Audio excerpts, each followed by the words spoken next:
Praise the lord సేవకులారా. ఈరోజు నేను మీ అందరి కోసం స్థిరపరచువాడవు ఛానల్లో బైబిల్ సిరీస్ని స్టార్ట్ చేయబోతున్నాను.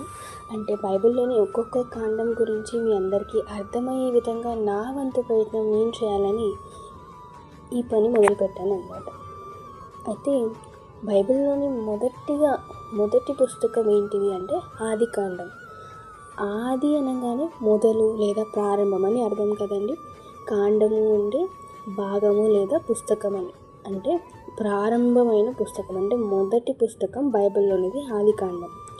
అంటే ఇది మనకి దేని గురించి తెలియజేస్తుంది అంటే ప్రారంభమును గూర్చి రాసిన పుస్తకం ఇది. అంటే లోకం అనేది ఎలా మొదలైంది, దేవుడు ఎలా మొదలుపెట్టాడు అనేది మనకి తెలియజేస్తుంది. ఈ మొదటి పుస్తకంలో దేవుడు మనకి లోకాన్ని, మనుషులను, ఆకాశంను, భూమిని ఎలా వీటన్నిటిని సృష్టించాడో మనకు అర్థమయ్యే విధంగా ఈ ఆది కాండం అనేది మనకి తెలియజేస్తుంది అన్నమాట. సింపుల్గా చెప్పాలంటే ఆదిలో జరిగిన కథ అని. అయితే మనం మొదటి నుంచి అన్నీ తెలుసుకుంటూ ఉందాం. దేవుడి లోకాన్ని సృష్టించిన కథ ఏంటి అంటే ఆదిలో మనకి ఏమీ లేదటండి, ఏమీ లేదు.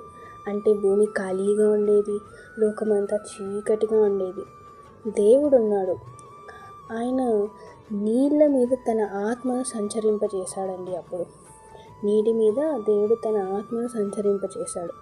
అప్పుడు దేవుడు ఏమన్నాడంటే ప్రకాశము కలుగునగాక అని అన్నాడు. అంటే దేవుడు అలా ప్రకాశము కలుగునగాక అని అనగానే మనకి వెలుగు వచ్చింది. ఆయన వెలుగుని పగలు అని పేరు పెట్టాడు. ఆల్రెడీ చీకటిగా ఉండింది కదా, ఆ చీకటిని రాత్రి అని పేరు పెట్టాడు. అయితే దేవుడు మొదటి రోజు వెలుగుని ఇంకా చీకటిని సృష్టించాడు. ఇది మొదటి రోజు జరిగిన కథ. అయితే రెండో రోజు ఏం జరిగిందంటే దేవుడు ఆకాశాన్ని సృష్టించాడు. ఆకాశం నీళ్లను పైవైపు, క్రింద వైపు వేరు చేశాడు.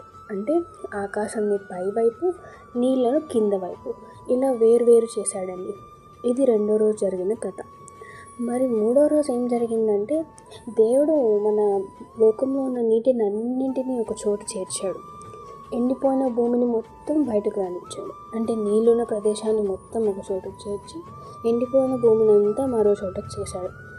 అయితే భూమిని భూమి అని, నీళ్ళని మొత్తాన్ని కలిపి సముద్రాలు అని పేరు పెట్టాడండి. భూమి మొత్తాన్ని భూమి అని, నీళ్ళని మొత్తాన్ని ఒక చోట చేర్చారు కాబట్టి అత్యంత పెద్దదిగా ఉంది కాబట్టి సముద్రం అని పేరు పెట్టాడు. తర్వాత భూమికి ఆయన తన యొక్క ఆజ్ఞని ఇచ్చాడండి. ఎప్పుడైతే ఆ ఆజ్ఞని ఇచ్చాడో వెంటనే పచ్చిక మొక్కలు, విత్తనమిచ్చు చెట్లు, ఫలమిచ్చు వృక్షాలు ఉత్పత్తి కావడం మొదలైంది. అప్పుడు నీళ్ళు అంతా ఉన్న ఒకవైపు సముద్రం, మనిషికి నీళ్లు దొరికాయి. భూమి మాత్రమే ఉన్నవైపు ఈ మొక్కలు, ఈ విత్తనమిచ్చు చెట్లు ఇవన్నీ ఉండడం వల్ల మనిషికి ఆహారం అనేది లభించడం మొదలైంది. దీంతో భూమి అంతా ఎంతో అందంగా మొక్కలతో, నీళ్ళతో నిండిపోయింది. ఇది చూసి దేవుడు ఎంతో సంతోషించాడు, ఎందుకంటే అది మంచిదే అని తెలిసింది కాబట్టి. ఇది అండి మనకి దేవుడు ఒకటవ రోజు, రెండవ రోజు, ఇంకా మూడో రోజు, అంటే మొదటి 3 రోజుల్లో దేవుడు సృష్టించిన లోకం ఇది. మరి తర్వాత రోజుల గురించి కూడా మీరు తెలుసుకోవాలనుకుంటున్నారా? అయితే మన ఛానల్ని సబ్స్క్రైబ్ చేసుకోవడం మర్చిపోకండి. అలాగే లైక్, షేర్ అండ్ కామెంట్ చేయండి. దాని ద్వారా మిగిలిన వాళ్ళకు కూడా ఈ ఛానల్ త్వరగా చేయడానికి ఉపయోగపడుతుంది. మన దేవుని గురించి, మన యేసయ్య గురించి ఇంకా కొంతమంది తెలియని వాళ్ళు తెలుసుకోవడానికి అందరికీ ఉపయోగపడుతుంది. అందరినీ దేవుడు సంతోషంగా దీవించును కాక అని యేసు నామములో కోరుకుంటున్నానండి. ఆమేన్ చెప్తాం.